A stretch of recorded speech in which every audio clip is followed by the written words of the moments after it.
Breaking news చూస్తున్నాం. AP cabinet సమావేశం కొనసాగుతోంది. ముఖ్యమంత్రి చంద్రబాబు నాయుడు అధ్యక్షతన ఈ సమావేశం జరుగుతోంది. ఇక కూటమి ప్రభుత్వం అధికారంలోకి వచ్చిన తర్వాత తొలిసారిగా కేబినెట్ భేటీ జరుగుతోంది. ఈ సమావేశంలో కీలక నిర్ణయాలు తీసుకోనున్నారు.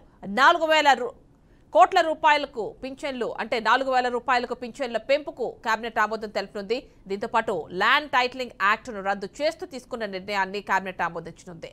గత ప్రభుత్వంలో కేటాయించిన పలు భూముల విషయాన్ని కూడా మంత్రివర్గ సమావేశం పరిశీలించి చర్చించనుంది. దీంతో పాటు రాష్ట్ర ఆర్థిక పరిస్థితిపై ముఖ్యమంత్రి చంద్రబాబు నాయుడు మంత్రులకు వివరించనున్నారు. గత ప్రభుత్వం చేసిన అప్పులు, దాని పరిస్థితిపై మంత్రివర్గ సహచరులతో చర్చించి ఆదాయ వనరుల మార్గాన్ని పెంచుకునేందుకు అన్వేషించాలని కోరనున్నారని తెలిసిందే. అలాగే వాలంటీర్లను కొనసాగిస్తారా లేదా అనే దానిపై కూడా స్పష్టత ఇచ్చే అవకాశం ఉంది.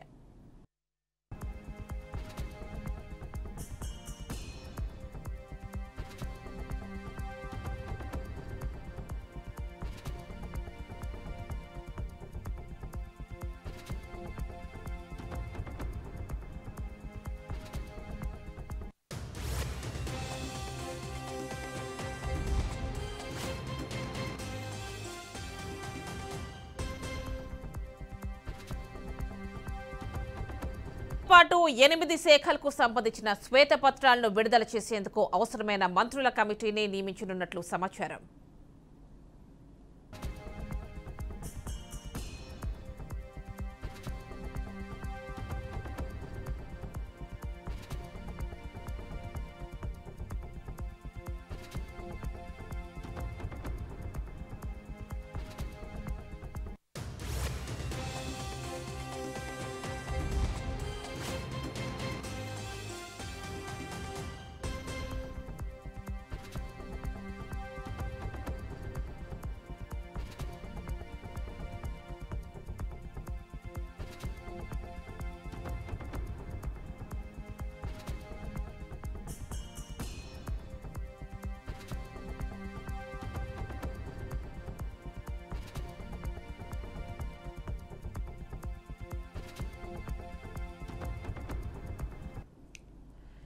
ఏపీ కేబినెట్ సమావేశం కొనసాగుతోంది. ముఖ్యమంత్రి అధ్యక్షతన ఈ సమావేశం జరుగుతోంది. పూర్తి డీటెయిల్స్ మా కరెస్పాండెంట్ ఏడుకొండలు అందిస్తారు. ఏడుకొండలు చెప్పండి, సమావేశం స్టార్ట్ అయిందా? దానికి సంబంధించి ఎలాంటి అప్డేట్స్ ఉన్నాయి? కొద్దిసేపటి క్రితమే ఇటు ఏపీ సచివాలయం మొదటి బ్లాక్ లో సీఎం క్యాంప్ కార్యాలయంలో యొక్క ఏదైతే తొలి కేబినెట్ సమావేశం అయితే ప్రారంభమైంది. దీనికి సంబంధించి అటు జనసేన అధినేత పవన్ కళ్యాణ్ తో పాటు పలువురు ఇప్పటికే మంత్రులంతా కూడా చేరుకున్నారు. అలాగే లోకేష్ కూడా 10:45 తన ఛాంబర్ లో ఛార్జ్ తీసుకున్న అనంతరం ఇటు నేరుగా పక్కన ఏదైతే 4లో ఆయన ఛార్జ్ తీసుకున్నారు. ఒకటో బ్లాక్ కి ఆయన బయలుదేరి వెళ్ళారు. అయితే ప్రస్తుతానికి మంత్రులంతా కూడా చేరుకున్న నేపథ్యంలో ఈ యొక్క సమావేశం అయితే ప్రస్తుతం కొనసాగుతుంది. అయితే దీనికి ముఖ్యంగా ప్రధాన ఎజెండా ఏదైతే గతంలో చంద్రబాబు నాయుడు బాధ్యతలు తీసుకున్న వెంటనే 5 ఫైల్స్ మీద సంతకాలు పెట్టారు. దానికి సంబంధించి చర్చ నడుస్తుంది. మరోవైపు పోలవరం అలాగే అమరావతి నిర్మాణాలకు సంబంధించి కూడా సుదీర్ఘంగా చర్చ నడుస్తున్నట్లు తెలుస్తుంది. అయితే ముందుగా ఏదైతే ఈ యొక్క పెన్షన్ల పెంపు, ల్యాండ్ టైటిలింగ్ యాక్ట్ రద్దు, మెగా డిఎస్సి, అలాగే అన్నా క్యాంటీన్లు పునరుద్ధరణ, స్కిల్ సెంటర్స్ గ్రీన్ సిగ్నల్ ఇవ్వనున్న నేపథ్యంలో మంత్రి దానిపైన చర్చిస్తున్నారు. అలాగే తదనంతరం అమరావతి పోలవరం నిర్మాణాలపై కేబినెట్ లో చర్చ జరిగేటువంటి అవకాశం అయితే కనిపిస్తుంది. అయితే ప్రస్తుతానికి తొలి సమావేశం కావడంతో మంత్రులంతా కూడా హాజరయ్యారు. అయితే ఈ సమావేశంలో ముఖ్యంగా కీలకమైనటువంటి అంశాలు అయితే ఈ రోజు ప్రధానంగా 5 ఫైల్స్ అలాగే ఈ 2 అమరావతి పోలవరం నిర్మాణం అనేది ప్రధాన అజెండాగా నడుస్తుంది.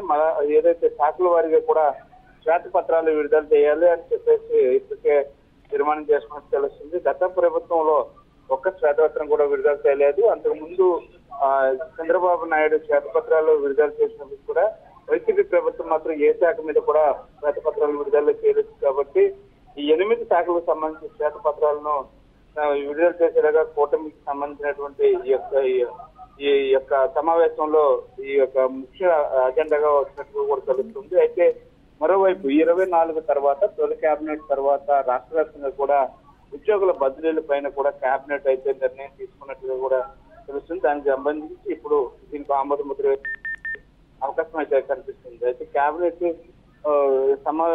సమావేశం ముగిసిన తర్వాత మధ్యాహ్నం 3 గంటలకు చంద్రబాబు మీడియాతో మాట్లాడేటువంటి అవకాశం ఉన్నట్లు కూడా తెలుస్తూ ఉంది యామిని. అయితే ప్రస్తుతానికైతే ఒకటో బ్లాక్ లో మాత్రం ఈ యొక్క కేబినెట్ సమావేశం అయితే కొనసాగుతుంది యామిని. అంటే ఇక్కడ ప్రధానంగా ల్యాండ్ టైటిలింగ్ యాక్ట్ కావచ్చు, పెన్షన్ల పెంపు కావచ్చు, ఇక మెగా డిఎస్సి వీటికి సంబంధించి ఇంకా ఏవైతే ఎలక్షన్స్ టైంలో ఇచ్చిన హామీలు ఉన్నాయో వీటిపైనే ప్రధానంగా చర్చ జరుగుతుంది అన్న ఇన్ఫర్మేషన్ వచ్చింది. మరి దీనికి సంబంధించి ఎలాంటి చర్చ జరుగుతోంది అక్కడ? ల్యాండ్ టైటిలింగ్ యాక్ట్, అలాగే ల్యాండ్ టైటిలింగ్ యాక్ట్ అనేది రాష్ట్ర వ్యాప్తంగా కూడా గత ప్రభుత్వానికి బాగా దెబ్బ తగిలినటువంటి పరిస్థితి కనిపిస్తుంది. దాన్ని ఏదైతే అప్పుడు ఈ యొక్క ఎన్నికల ప్రచార భాగంగా కూడా ఇచ్చినటువంటి హామీల్లో చంద్రబాబు నాయుడు అటు పవన్ కళ్యాణ్ ఇద్దరు కూడా ల్యాండ్ టైటిలింగ్ యాక్ట్ ఖచ్చితంగా రద్దు చేస్తామంటూ కూడా హామీ ఇచ్చారు. అదే ప్రకారం వారు రాగానే ముందుగా ల్యాండ్ టైటిలింగ్ యాక్ట్ రద్దు మీద అయితే సంతకం పెట్టినటువంటి పరిస్థితి. అయితే ప్రస్తుతానికి దీని మీద కూడా చర్చ నడుస్తుంది. మరోవైపు పింఛన్లకు సంబంధించి ఏదైతే ఈ వృద్ధులకు వితంతులకు ఇచ్చేటువంటి పింఛన్లకు సంబంధించి ఇప్పుడు గతంలోనే ఈ ఎన్నికల ప్రచారంలో భాగంగా ఏప్రిల్ నెల నుంచే 4,000 పెన్షన్ అని చెప్పేసి మీరు మైండ్ ఫిక్స్ అయిపోండి. జూలై 1వ తారీఖున మీకు ఏప్రిల్, మే, జూన్ 3 నెలలు కలిపి 3,000 కలిపి జూలైలో 7,000 రూపాయలు ఇస్తాము.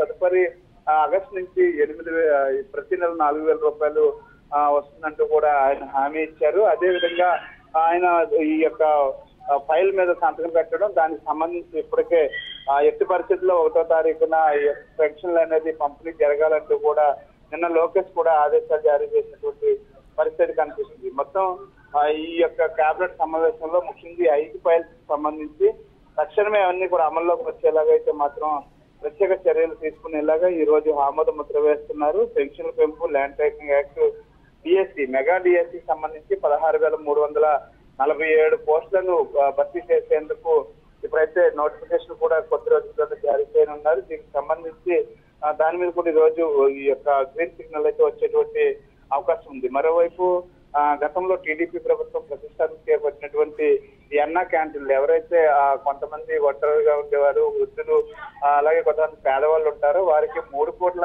కడుపు నిండా అన్నం పెట్టేలాగా గతంలో టీడీపీ తీసుకొచ్చినటువంటి అన్నా క్యాంటీన్లను వైసీపీ మొత్తం నిర్వీర్యం చేసింది.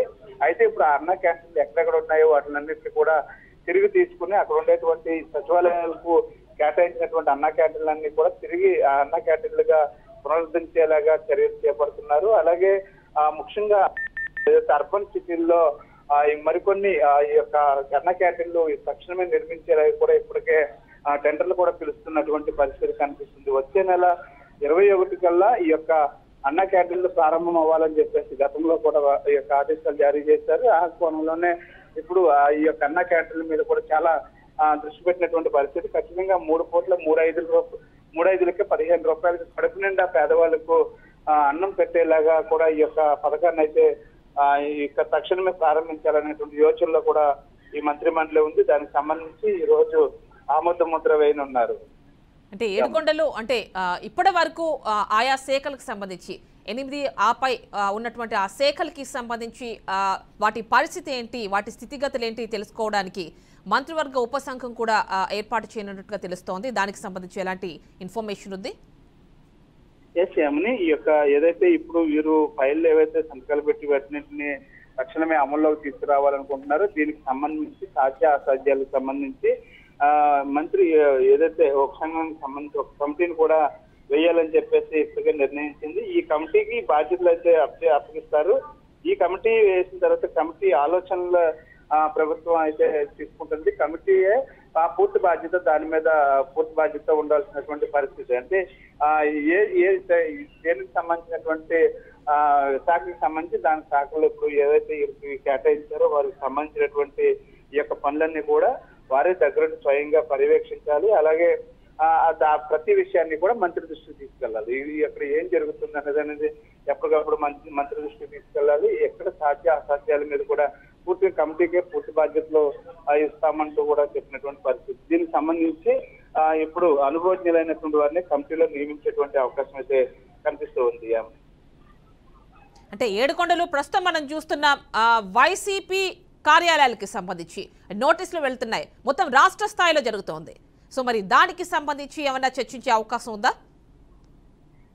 ఇది ప్రస్తుతం అయితే ఏపీ ప్రభుత్వం చాలా కీలకంగా దీన్ని తీసుకుంది. మీరు అన్నట్లు ఇప్పటికే ఏదైతే అటు తాడేపల్లిలో ఈ పీడబ్ల్యూ గ్రౌండ్ లో, ఇది ఇరిగేషన్ శాఖకు సంబంధించినటువంటి గ్రౌండ్ లో 17 ఎకరాల్లో కేవలం 2 ఎకరాలను సంవత్సరానికి 1000 రూపాయలు చొప్పున లీజుకి తీసుకుని అక్కడ ఒక సెంట్రల్ కార్యాలయాన్ని నిర్మించడానికి తలపెట్టింది. ఈ తలపెట్టిన దాని నేపథ్యంలో ఎక్కడైతే కార్యాలయం కడుతున్నారో అటుగా స్పీడ్ యాక్సెస్ రోడ్డు అమరావతికి రాజధాని నిర్మాణంలో భాగంగా ఉండేటువంటి స్పీడ్ యాక్సెస్ రోడ్డు వెళ్ళేటువంటి ప్రాంతంలోనే వారు కట్టడం. అలాగే ఇది పీడబ్ల్యూడీకి సంబంధించినటువంటి దాంట్లో ప్రైవేటు భవనాలు ఏవి కూడా ప్రైవేటు భవనాలు నిర్మించడానికి అసలు రూల్స్ ప్రకారం ఒప్పుకోవు. కానీ అటువంటి ప్రాంతాన్ని వాళ్ళు లీజుకి తీసుకుని కావాలని ఉద్దేశపూర్వకంగా చేసినటువంటి దానికి ఇప్పటికే ఆ భవనాన్ని కూర్చోవడం జరిగింది. అలాగే రాష్ట్ర ఒకే మోడల్లో ఈ యొక్క ప్యాలెస్ లాగా ఈ వైసీపీ కార్యాలయాన్ని నిర్మించాలని చెప్పేసి యోచించిన నేపథ్యంలో అటు రెవెన్యూ భూములు కానీ అలాగే పోరంబోక భూములతో పాటు